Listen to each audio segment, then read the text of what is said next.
আমি একটু চা পেতে পারি প্লিজ? Thank you. না আমাকে চা দেবে। হ্যাঁ, তার সঙ্গে যে চরিত্রটা, যেটা যে চরিত্রের জন্য এই নাচটা বা গানটা কম্পোজ করা, সেই চরিত্রটা আমার মনে হয় আমি কখনো বড় পর্দায় করিনি। করিসনি? না। আচ্ছা, রাইট। কোনি, what about you? For me it was Homecoming.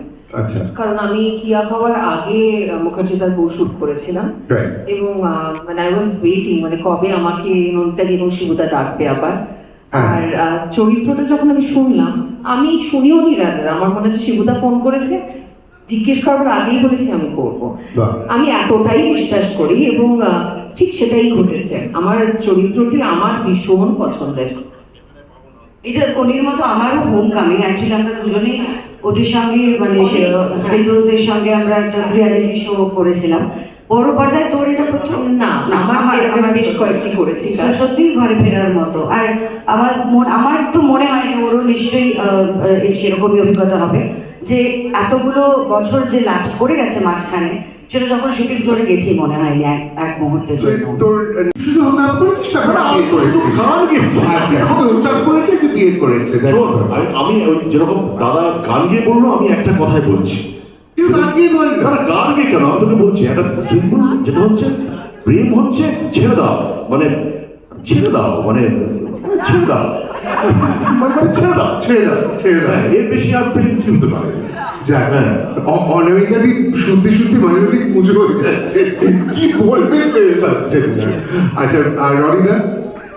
এই শোন, তোকে না আমি একদম বাচ্চা বয়সে আমার থিয়েটারের দলে জয়েন করে এত পাকা পাকা প্রশ্ন আমি চেষ্টা তোর আমার থিয়েটারের দলে ওর মা হাত ধরে ওকে নিয়ে এসে ঢোকালো। ঠিক কথা। তুই আজকে আমার জিজ্ঞেস করছিস প্রিয়? না, I can ask. আমি এখনো খুঁজছি। আচ্ছা, ঠিক আছে, আর জিজ্ঞেস করবো আমি না। খুঁজছি। But numerology করেছিস না মেয়ে? হ্যাঁ, মানে why? না শোন, এটা একটা অন্য বিষয়। এটা একজন উনি প্রফেশনালি করেন না নিউমেরোলজিটা। আচ্ছা, উনি বেসিক্যালি একটা প্যাশনের জায়গা থেকে করেন এবং করতেন, মানে উনি এখন আর নেই পৃথিবীতে। তো উনি আমাকে বলেছিলেন যে একটা বি অ্যাড করতে, তবে সেটা আমি অন্য কোনো জায়গাতে করিনি। মানে আমার সবকিছু পাল্টানো তো সম্ভব নয়, মানে ব্যাংক অ্যাকাউন্ট থেকে শুরু করে সবকিছু, শুধুমাত্র সিনেমার পর্দায় ওইটা উনি আমাকে করতে বলেছিলেন।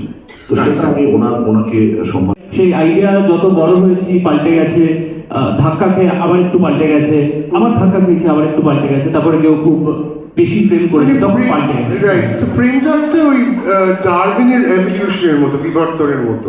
হ্যাঁ, আবার আমার কখনো কখনো না নদীর মতন আর কি, মানে ওই ওপরে পাহাড় থেকে নামতে নামতে। হ্যাঁ, তুমি ইমাজিনেশনের কথা বলছো। এখনো সমুদ্রে মিশে যায়নি, এই গানটার শেষে যেমন সমুদ্রে মিশে গেল, এখনো ওরকম সমুদ্রে মিশে যায়। রাইট।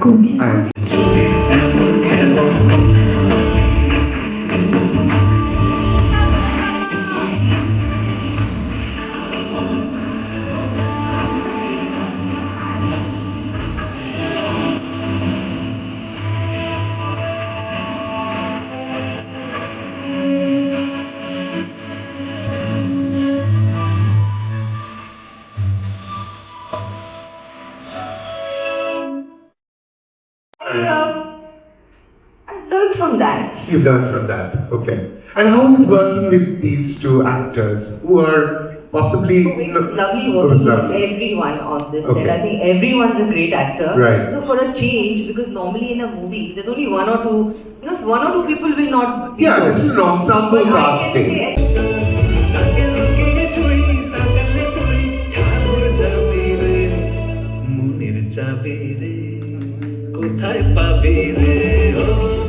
ওর সঙ্গে কথা বলতে খুবই ভালো লাগে। ওকে দিদি, একটা ইউনিটে তোমরা যখন কাজ করো, so who is the bad cop and who is the good cop তোমার আর শিবুর মধ্যে?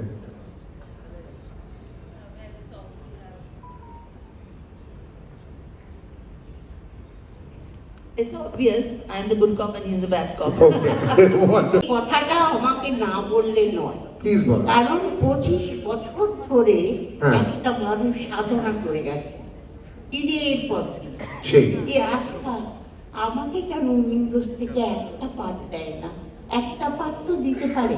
সে তো বটে। হ্যাঁ, শিবু যখন ছোট তখন ও অভিনয় করত।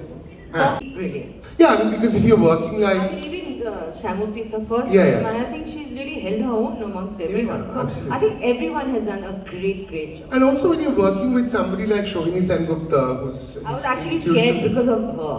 You were scared of? I've seen all her movies and I was like, oh my god, she's going to like now. She'll judge me. Babadi, did you scare her? কাজ করেছি, এটা একটা দারুণ ব্যাপার, একটা খুব উৎসবের মতো হয়েছে এবং আমার ধারণা দর্শকের মধ্যেও সেই আনন্দটা, সেই উৎসবটা ছড়িয়ে দেয়। শুটিং টাইমে কোনো স্মৃতি যদি কেউ শেয়ার করো, কোনো ফানি বা কিছু হতো? এই শুটিংয়ে তো অনেক রকম স্মৃতি থাকে, বিভিন্ন রকম, মানে আমরা যেহেতু যাতায়াত করেছি, মহিষাদলের রাজবাড়িতে শ্যুট হয়েছে এবং সেখানে যাতায়াত করেছিলাম, তার মধ্যে এসে হয়তো সোহিনী কখনো থিয়েটার করছে, আমি কখনো মাঝখানে অন্য শুটিংয়ে চলে আসছি, কাজেই সেই চাপটা থাকছে।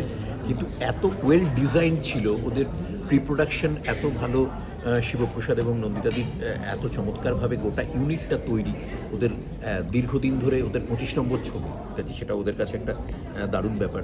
আর এত প্রি প্রোডাকশনটা তৈরি ওদের, যে কখনো আমাদের সেগুলো নিয়ে কোনো রকম ভোগান্তি পেতেই হয়নি, কখনো বোঝাই যায়নি যে এত বড় একটা কাজ এতগুলো অভিনেতাকে নিয়ে হচ্ছে, স্মুথলি পুরোটা হয়ে গেছে। এবং তারপরে আমরা যখন সন্ধেবেলা যেতাম, তখন যারা ফ্রি থাকতাম তারা একটু আড্ডা মারতাম, কখনো খুব ভোরে যদি শ্যুট থাকতো, আমরা হয়তো এসে দাঁড়িয়ে রয়েছি, দেখতাম এত কুয়াশা ঢাকা যে শ্যুটিং শুরু করা যাচ্ছে না, কিন্তু আমরা গাড়ির জন্য দাঁড়িয়ে রয়েছি, আমরা দাঁড়িয়ে ওখানে গল্প করছি। তারপর যখন একটু কুয়াশা কাটলো, তখন আমরা, কারণ আমাদের থাকার জায়গাটা ছিল একটু এই মহিষাদল রাজবাড়ি থেকে দূরে। আমি দুর্ভাগ্যবশত শুধু অর্জুনদার সাহেবকেই পেয়েছি আমার সিরিজগুলো। অনামিকাদির সঙ্গে আমি অনেক কাজ এর আগে করেছি, আমার শোয়ে রান্নাঘরেও উনি অনেকবার এসেছেন। ওনাকে ভীষণ শ্রদ্ধা করি এবং উনি একজন বর্ষিয়ান অভিনেত্রী, ওনাকে দেখে আমরা বড় হয়েছি। জ্ঞান, এক্সপিরিয়েন্স ভরপুর, যেখানে ওনার সাথে কথা বলতে বসলে ঘন্টার পর ঘন্টা কেটে যাবে, কিন্তু সময় পেরিয়ে যাবে বুঝতে পারবো না।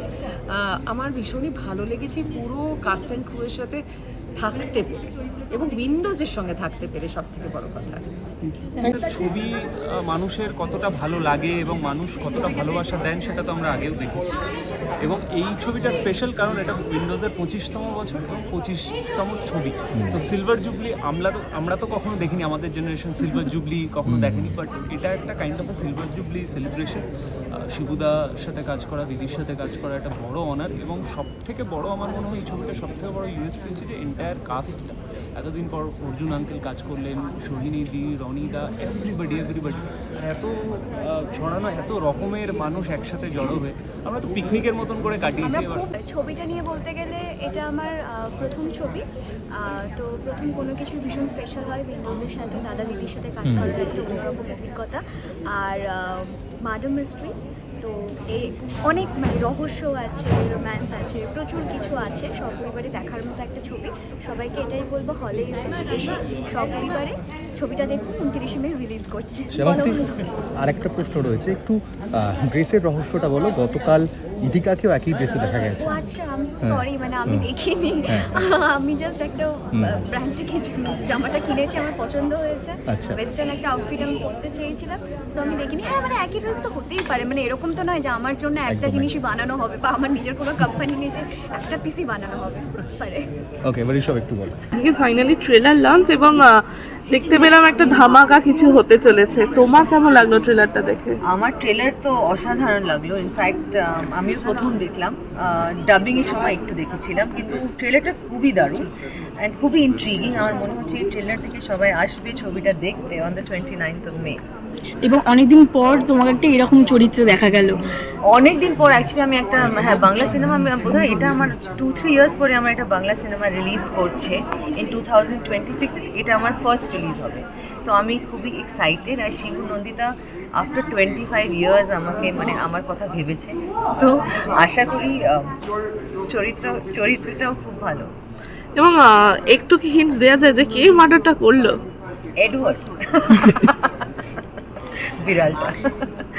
Thank you. শ্যামর্তিকে তো বোন হিসেবে আমরা চরিত্রটা দেখলাম, হ্যাঁ, তো অ্যাজ আ বোন হিসেবে শ্যামর্তি কেমন? তো আমাকে নন্দিতা দি বলেছিল ওয়ার্কশপে যে তুই এরকম আমার বোন, আর তোমাকে কেমিস্ট্রি তৈরি করতে হবে। তো ফার্স্ট ডে যখন আমরা ফার্স্ট সিনে গেলাম, তো আমি আর শ্যামকে আমি মানে একটু ব্রেক দ্য আইস, আমি ওর সঙ্গে অনেক কথা বলছিলাম। তো শিবু বললো, আরে তোমরা সিন করবে না, ডায়লগ করছো না, শুধু কথাই বলে যাচ্ছ। আমি বললাম ক্রিয়েটিং কেমিস্ট্রি। কিন্তু এখন মানে আমরা মানে আই বিকেম ফ্রেন্ডস।